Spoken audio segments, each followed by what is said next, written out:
Hello, folks! E aí, pessoal? Nós vamos para mais uma aula. Hoje nós abordaremos a questão da voz passiva, passive voice, the first part, tá? E nós vamos falar um pouquinho sobre essa voz passiva, ok? Vejamos aí. Passive voice is used when the focus on the action. So, it's used when you want to say about this passive voice, the focus is on the action. Ou seja, dentro da voz passiva, tá? E a voz passiva é usada quando nós queremos focar a ação. Então, o foco principal é a ação dentro da frase. Não importa, né, quem é que praticou essa ação. O que importa é que a ação ela foi praticada. Sim, por uma determinada pessoa, mas o foco principal é a ação. So, in the passive voice, for example, my bike was stolen.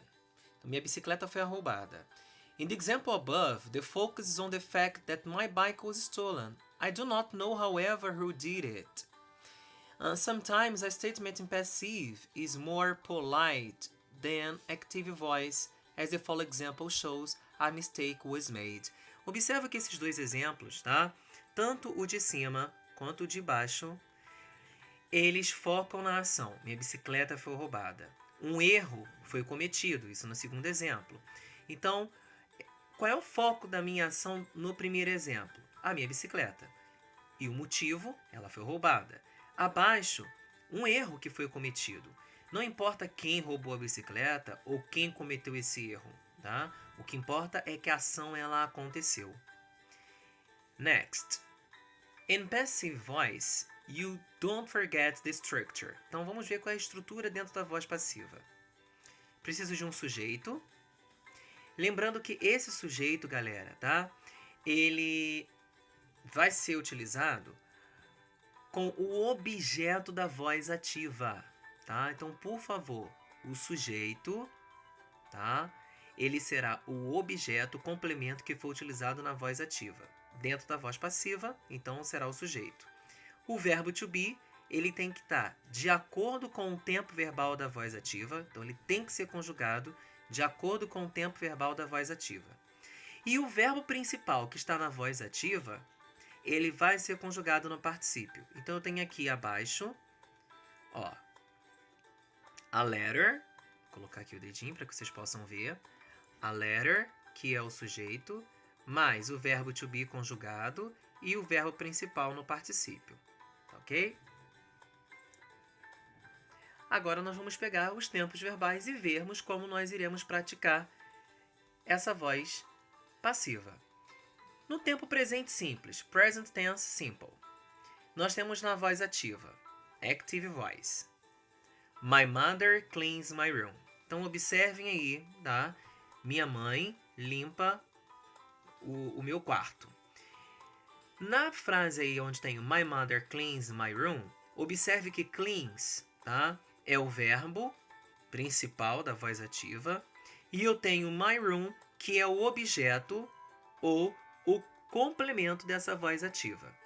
Para eu colocar esse formato aí, tá? Da voz ativa para a voz passiva, analise o que eu disse para vocês anteriormente.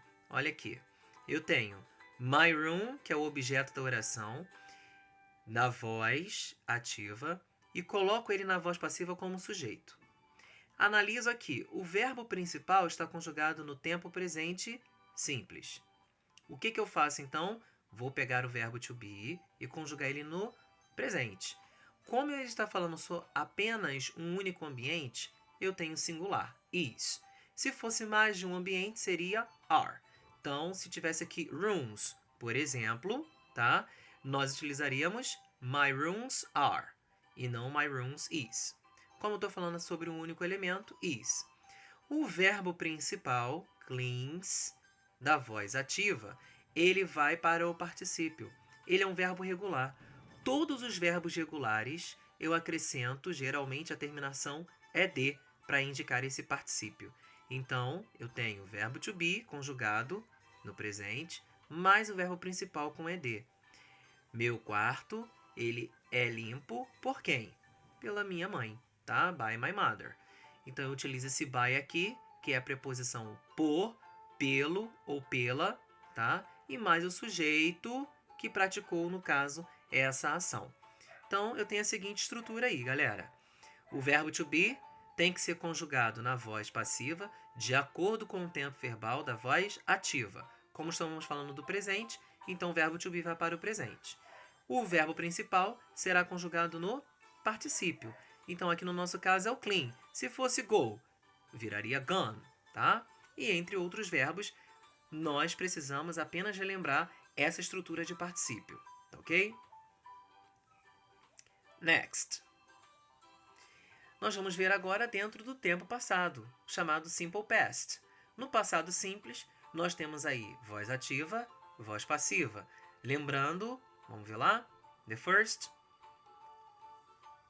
My mother cleaned my room. Utilizei o mesmo contexto, porém mudei a conjugação do verbo, tá?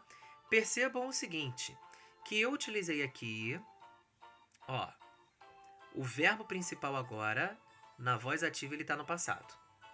Logo, peguei o objeto da voz ativa e transformei em sujeito da voz passiva. Mas o verbo to be, como meu tempo verbal agora está no passado, o meu verbo to be terá que ser conjugado no passado. Qual é a conjugação do verbo to be no passado? Pode ser o was, singular, ou pode ser o were, plural. Depende do sujeito da voz passiva. É singular no nosso contexto, então utilizo o was. Se fosse plural, utilizaríamos o were.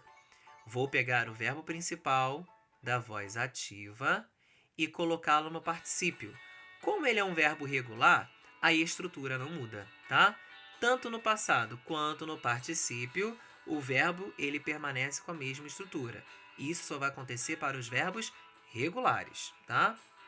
Então, my room was cleaned by my mother. Agora, Leandro, e se fosse um verbo irregular? Aí sim, eu teria que fazer essa modificação, porque geralmente, tá, os verbos conjugados no passado simples para o particípio podem modificar-se, tá bom? Então, nós veremos isso nas atividades. And next, we talk about future tense. Nós vamos falar, então, agora do futuro simples, tá? Que é com will. Então, Mary will ride my bike. Joe will wash my cars. Então, observem que nas duas orações, tá? Eu utilizei na voz ativa o will. Qual é a estrutura que eu vou utilizar, então, para a voz passiva? Lembrando que, ó, nós temos my bike, que é o objeto aqui da frase da Mary, e my cars, que é o objeto da frase do Joe. Singular e plural. Esses dois objetos da voz ativa tornarão-se sujeitos da voz passiva. Então tá lá, my bike como sujeito da voz passiva e my cars como sujeito da voz passiva na segunda oração.